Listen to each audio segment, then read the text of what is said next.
compartilhar um pouquinho do que o Pai quer compartilhar com vocês nessa manhã. Eu gostaria que você estivesse de coração aberto para receber essa palavra, porque confesso para vocês que talvez não vai ser uma palavra fácil de digerir, mas eu tenho certeza que o Espírito Santo vai facilitar isso na sua vida. Amém? Pode sentar, fique à vontade. O primeiro ponto que eu quero falar com vocês aqui, que eu quero perguntar para vocês sabem o que é evangelho? Pense consigo mesmo, o que é evangelho? Porque essa é uma missão que foi dada a todos. Não é só para quem tem um chamado ministerial, mas é uma missão que foi dada a todos. E hoje é um culto de missões. Então quando você fala assim, o ministério de pregar a palavra, o ministério de cuidar pessoas, o ministério de evangelizar, ministério de mestre, ministério de apóstolo, de profeta, beleza, cada um tem um ofício específico que Deus repartiu através de Cristo Jesus. Só que existe algo em comum entre todos, que é uma missão que é: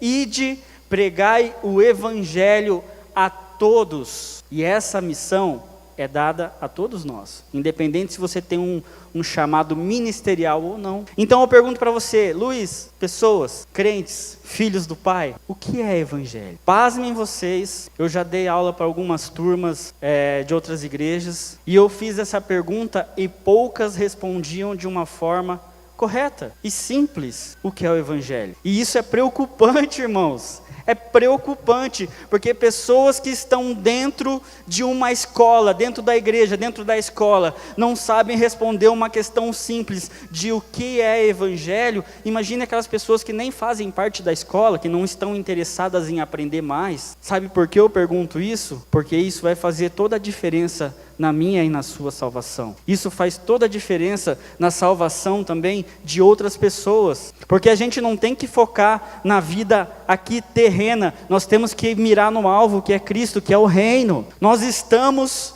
e quando eu falo nós, eu falo não só como essa igreja, mas como todos, falando a igreja de Cristo, nós estamos pregando um evangelho que não é evangelho. O evangelho da prosperidade, o evangelho da casa nova, o evangelho da cura, o evangelho da, não sei, qualquer outra coisa, mas isso não é evangelho. Isso são coisas, são sinais, são maravilhas e são bênçãos, mas isso não tem nada a ver com evangelho. A gente vê, vem aqui, pega a sua rosa branca, a gente vai fazer um propósito, a gente vai fazer um voto com Deus, e não sei o que, e fica isso, e fica nisso, e fica nisso, e fica nisso, o ano inteiro, o ano passa, mas não ensina as pessoas o que é o verdadeiro evangelho. O que aquela pessoa tem que fazer quando ela sai da porta para fora da igreja? Posso falar uma triste realidade que dói em mim? E eu vivi muito tempo nisso também. E glória a Deus porque o Pai está me despertando para algumas coisas e me mostrando na palavra em relação a isso. Eu não gostaria de trazer essa palavra hoje, mas o Pai não teve jeito. Ontem à noite, era quase 1h da manhã, eu estava lá e o Pai falou, é isso daí. Então tá bom, então beleza. Eu tentei procurar uma palavra um pouquinho mais tranquila, mais branda. E o que acontece, gente? As pessoas estão crescendo sem uma intimidade com o Pai. As pessoas estão desenvolvendo um caráter egoísta dentro da igreja. Se eu perguntar para você, por que você vem na igreja? E o Deus sonda o coração, irmão. Você pode até responder alguma coisa, você pode mentir para você mesmo, mas Deus sonda o seu coração e sabe a realidade do coração, do porquê você vem na igreja. E 90%, eu falo com propriedade de causa, porque eu já passei por vários lugares. O Pai me deu algumas habilidades, algumas coisas de análise comportamental, mental, e eu vejo nitidamente que as pessoas vêm na igreja ou para bater cartão e ficar com a consciência tranquila, porque ela fez a parte dela naquela semana, ou ela vem porque ela precisa buscar algo para ela, ou seja, egoísmo. A pessoa está inchando. Ela vem para buscar uma prosperidade financeira, ou ela vem para buscar uma cura, ou ela vem para receber algo. Tá tranquilo até aqui? Sim ou não? E isso, eu fiquei por muitos anos também dentro da igreja, vindo automaticamente, entre aspas, sem perceber que eu estava sendo egoísta. Verdadeiramente no meu coração, eu não estava vindo entregar algo e saber o que Deus quer que eu faça, saber o que o Pai quer que eu faça. Sabe, irmãos, lá em Gálatas, Paulo fala a respeito de eu fico pasmo, eu fico escandalizado como vocês estão fugindo do verdadeiro evangelho. Tá, Luiz, você tá falando que é evangelho. Agora você me deixou confuso. Agora nem eu sei mais o que é evangelho. Eu vou falar simples para você. O evangelho é simples. É um fardo leve. É um fardo suave, desde que você entenda ele. O evangelho é simplesmente isso. Significa, essa palavra evangelho, ela significa boas novas, ou seja, uma novidade boa. Sabe por quê? Antes de Jesus, o povo tinha que obedecer 613 leis, cumprir 613 leis para serem justificados. E mesmo assim, não conseguiam, porque era impossível isso. Ninguém conseguiu cumprir as 613 leis, a não ser o detentor do evangelho, o portador das boas novas, o cordeiro perfeito, sem mácula. O evangelho é que nós estávamos perdidos diante de Deus, a ira dele se acende contra nós, mas veio um Salvador. Ele veio, se esvaziou de si mesmo para poder morrer na cruz, pagar pelos nossos pecados, derramar o sangue para que assim eu e você fôssemos justificados. Esse é o simples evangelho. Não é o sangue de Cristo mais aquilo, não é o sangue de Cristo mais isso, mas é o simples evangelho, que é você chegar e falar para a pessoa, porque nós temos que transmitir, nós temos que pregar esse evangelho.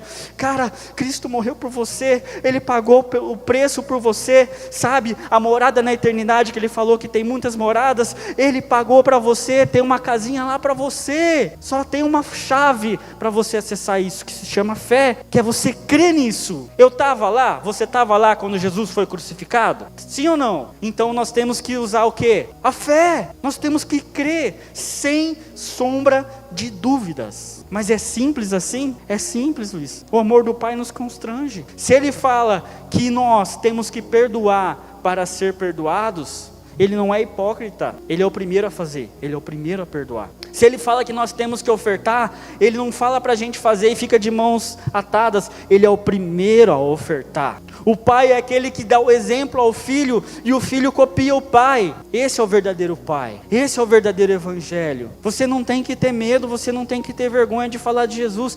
Ah, Luiz, mas eu sou falho, eu sou pecador, as pessoas vão falar que eu sou hipócrita. Não, muito pelo contrário, você tem que entender, assim como Paulo fala também. Ele fala da seguinte forma: Jesus veio para resgatar os pecadores, do qual eu sou o maior. Ele reconhecia isso. Pode agradecer, exaltar o nome do Senhor. Você não tem que ser perfeito para falar de Cristo, irmão. Paulo não falou assim, que eu fui o maior. Ele falou, eu sou o maior. Presente. O primeiro passo para você aceitar Cristo é você reconhecer que você é pecador, que você é falho, que eu e você precisamos dele. Aí quando alguém falar para você assim, tá, você tá falando de Jesus aí, mas você, peca aqui, peca lá, faz isso. Fala, justamente é por isso que eu preciso do Senhor. Justamente é por isso que eu preciso dele, porque sem ele eu vivo na escuridão, sem ele eu vivo no mundo. É assim que funciona. Vocês entenderam o que é o verdadeiro evangelho? É simplesmente isso. Quando alguém perguntar para você o que é o evangelho, é porque eu estava morto, mas Jesus veio, ele pagou o preço, ele morreu por mim e por você, e hoje nós temos acesso à vida. Esse é o verdadeiro evangelho, e é simples. O evangelho são as doutrinas da igreja. Não tem nada a ver. Uma coisa é uma coisa, outra coisa é outra coisa. O evangelho é eu dar o dízimo. Não, e não tem nada a ver com o evangelho.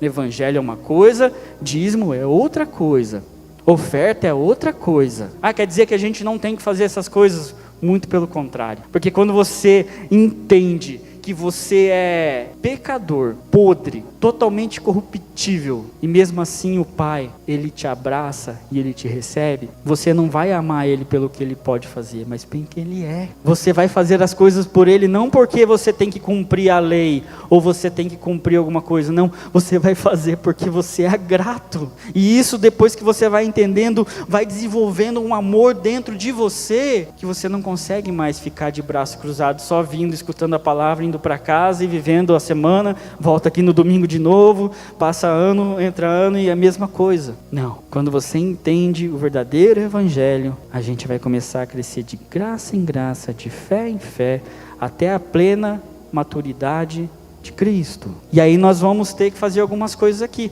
Eu creio que algumas pessoas aqui já entendem esse verdadeiro evangelho. Só que depois que a gente entende isso, Luiz, o que acontece? Vamos para a palavra? Abre para mim 2 Timóteo, capítulo 4. Se tiver na versão NTLH, vamos ler junto. Não sei se... 2 Timóteo, capítulo 4. Quem aqui entende que Paulo foi um homem de Deus aqui na terra? Que ele foi chamado para alcançar os gentios segundo a boa vontade do Pai. Nós temos aqui Paulo preso, todo machucado, e alguns historiadores dizem que essa foi a última carta dele, porque ele sabia que ele ia morrer. Então preste bastante atenção. Qual é a recomendação desse homem, pouco antes dele ir para a glória do Pai? Conjuro-te, pois, que diante de Deus... Tem como mudar a tradução? Ou não? Se tiver, vai ficar mais fácil o entendimento. Se não tiver, tudo bem. Se não tiver, tá tudo bem, tá? Fica tranquila. Ou se tiver NVI também, pode deixar essa mesmo, não tem problema, tá? Conjuro-te, pois, diante de Deus e do Senhor Jesus Cristo. Quando ele está falando conjuro-te, ele está falando assim...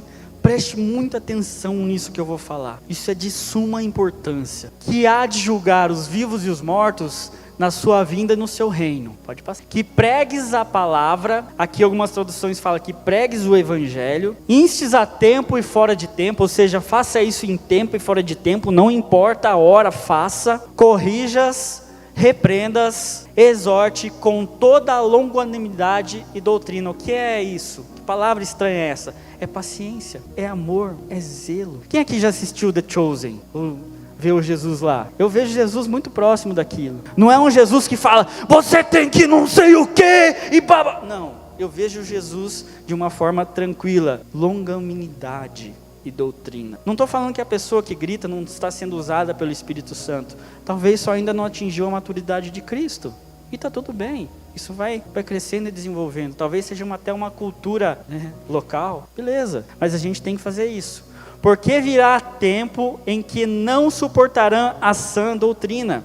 A sã doutrina, se está falando que existe uma sã doutrina, significa que existe uma doutrina que não é boa. A verdadeira doutrina, então existe a falsa doutrina. Pode passar. Mas, tendo coceira nos ouvidos, amontoarão para si doutores conforme suas próprias concupiscências. Ou seja, eles levantarão mestres, pecadores e tal, conforme suas vontades, seus desejos. Gente, isso é uma das coisas que a gente mais vê hoje. Pastores, líderes, mestres, falando que as pessoas querem ouvir.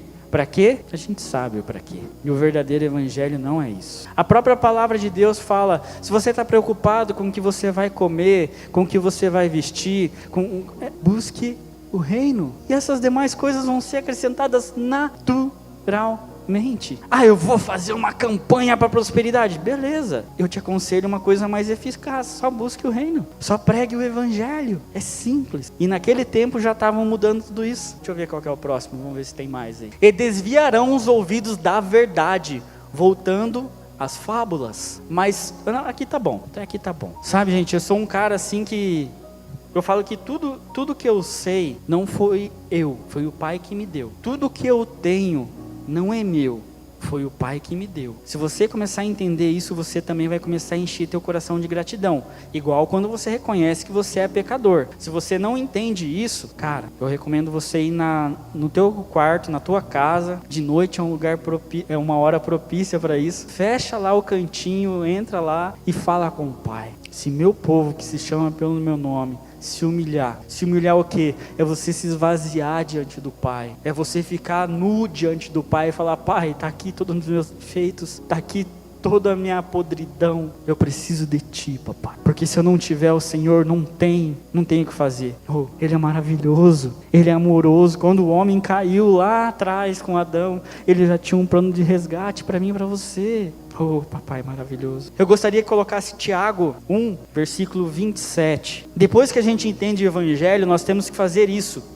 E vem de forma natural. Isso são evidências de que você está realmente entendendo o evangelho. A religião pura e imaculada para com Deus e Pai, ele fala também, a verdadeira religião é esta: visitar os órfãos e as viúvas nas suas tribulações e guardar-se incontaminado do mundo.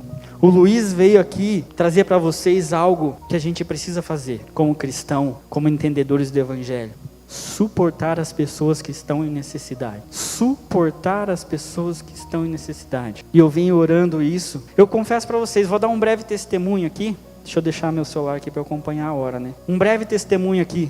Quando eu saí da igreja que eu estava, que ela fechou e tudo mais, eu vim para cá, mas eu não queria vir para cá. Eu estava querendo ir lá para Nova Batista, porque meu irmão já congrega lá, os parentes da minha esposa também congregam lá. E quando eu fui lá, eu gostei da palavra. Só que várias coisas aconteceram com o pastor Barroso, pastor Edson, que é meu sócio dentro da empresa, e o pai me trouxe para cá, e eu fiquei, confesso para vocês, irmãos, o que eu estou fazendo aqui? O que eu estou fazendo aqui? Porque eu não me movo sem propósito, eu preciso entender o que eu vim fazer aqui, e até o momento eu não tinha entendido o que eu tinha vindo fazer aqui. Para mim já não queimava mais ficar tocando, cantando, pregando aqui no altar. Para mim estava queimando demais em ajudar pessoas, em levar daqui para fora. Aqui dentro é muito fácil, lá para fora a gente precisa levar isso. Quando você vai, por exemplo, numa OPECAM, orar por alguém, dar um abraço, dar uma oferta para ajudar nas despesas médicas. Cara, um trabalho fantástico da Miúcha, cara, que a gente estava lá ontem, uma cela de crianças com necessidade, crianças que são filhos até de pais traficantes, que vivem num meio de violência.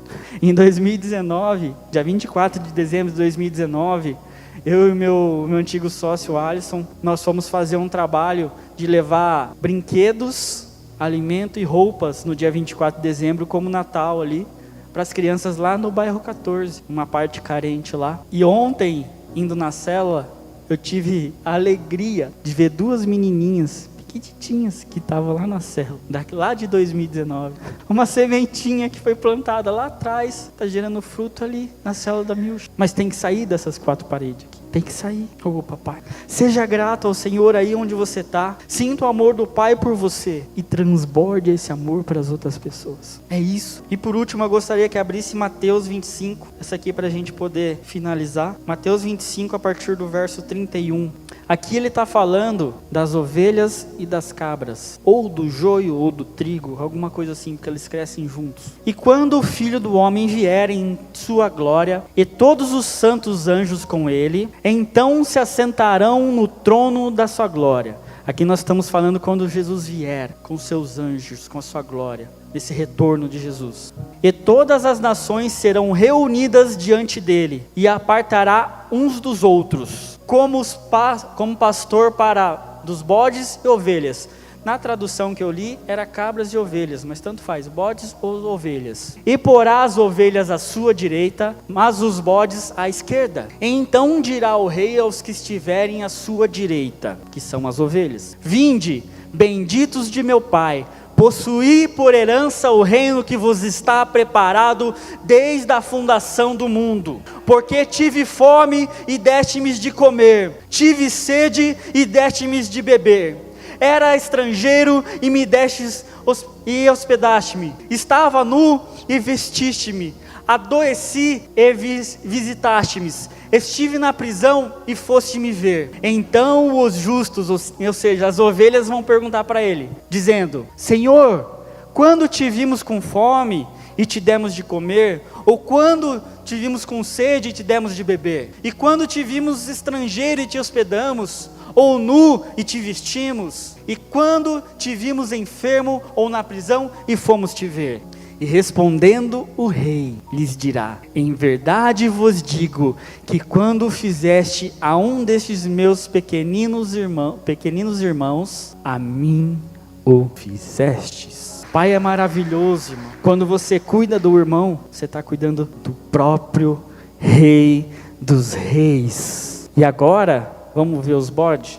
Então dirá também os que tiverem à sua esquerda: apartai-vos de mim, malditos, para o fogo eterno, preparado para o diabo e seus anjos. Porque tive fome e não me destes de comer, tive sede e não me destes de beber. Sendo estrangeiro, não me hospedastes, estando nu, não me vestistes, enfermo e na prisão, e não me visitastes. E também lhes dirão respondendo, os bodes falando: Senhor, quando te vimos com fome, ou com sede, ou estrangeiro, ou nu, ou enfermo, ou na prisão, e não te servimos? Então lhe responderá dizendo: em verdade vos digo que, quando a um destes pequeninos não o fizestes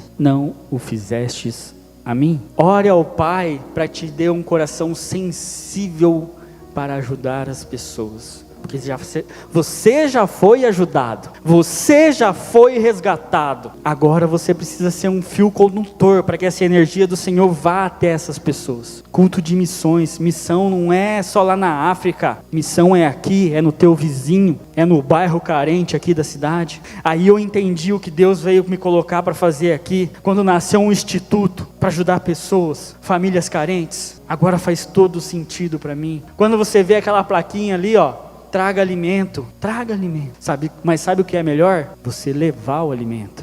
Eu dou o meu dízimo, eu dou a minha oferta, eu trago a sacola com alimento, isso é bom, mas não é maravilhoso. Quando você vai até um lugar carente, você vê o quanto você é abençoado pelo Pai, e você precisa transbordar isso que tem em você. Você pode estar com a vida destruída pela tua visão. Eu estou devendo, eu estou enfermo, eu estou mas vai num hospital, vai numa UPCAM, vai numa prisão fazer um trabalho com os presos, vai numa casa, igual eu estava conversando com o irmão ontem, que ele foi, o caminho, eu vou falar aqui, o caminho só tinha xixi e cocô no meio do caminho para chegar na casa da pessoa. Só que ele chegando lá, a casa da pessoa estava impecável, limpinho. Não é um ambiente naquela situação, é aqui. Só que infelizmente na geladeira da pessoa só tinha polenta e água. Ela precisava do suporte, e foi feito o suporte. Então eu falo para vocês, irmão, busquem isso. Vocês viram quão sério é a gente buscar isso. Quando fizerem aos pequeninos, vocês estão fazendo a mim. Quer saber? O Pai fica em débito, e ele não paga, se ele te deve 100, ele não paga 100, ele paga 30, 60, 100 por 1, multiplicado na sua vida. Aí que tá, se você está preocupado com o dinheiro, cara, eu tenho só 10 reais, é tudo que eu tenho. Experimenta plantar na vida de alguém que está precisando. Experimenta comprar um brinquedo agora no Natal, é uma época propícia para isso, que as pessoas estão um pouco mais sensíveis. Cara, vai no 99, sei lá, alguma coisa assim, compra alguma coisinha e leva para as pessoas, inspira pessoas a fazer isso. Quando você começar a fazer isso, beleza, peguei o gosto pela coisa, ensina outra pessoa a fazer o mesmo. Isso é fazer discípulos. Você ensinar a pessoa a replicar aquilo que você está fazendo. Em nome do Senhor Jesus. Amém? Você pode dar uma salva de palmas grandiosa para o Senhor. Se alegrar na presença dEle. Eu gostaria só de finalizar com uma canção do meu querido amigo da viola. Dê uma salva de palmas por esse rapaz, que ele é uma bênção aqui na igreja. Pensa num rapaz que tem um coração bom. É esse tal de Rafa Passos aí. Ontem ele estava no mercado, acho que foi fazer um churrasco. Maravilhoso. Você pode colocar de pé? O pai estava me incomodando no bom sentido, com uma canção, e eu pedi pro homem abençoado aqui, não, deixa comigo, ponta firme. Reflita nessa letra e cante, quem sabe. Oh, papai, o Senhor é maravilhoso, todo poderoso é nosso papai.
seu amor infinito. Vamos só a igreja cantar assim.